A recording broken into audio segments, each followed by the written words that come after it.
Venimos acá con el doctor Edgar Díaz a cita. Pues el problema de mi nena era de que no podía respirar y roncaba.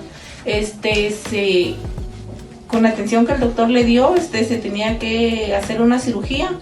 Gracias a Dios se llevó a cabo y ya hoy es su cita.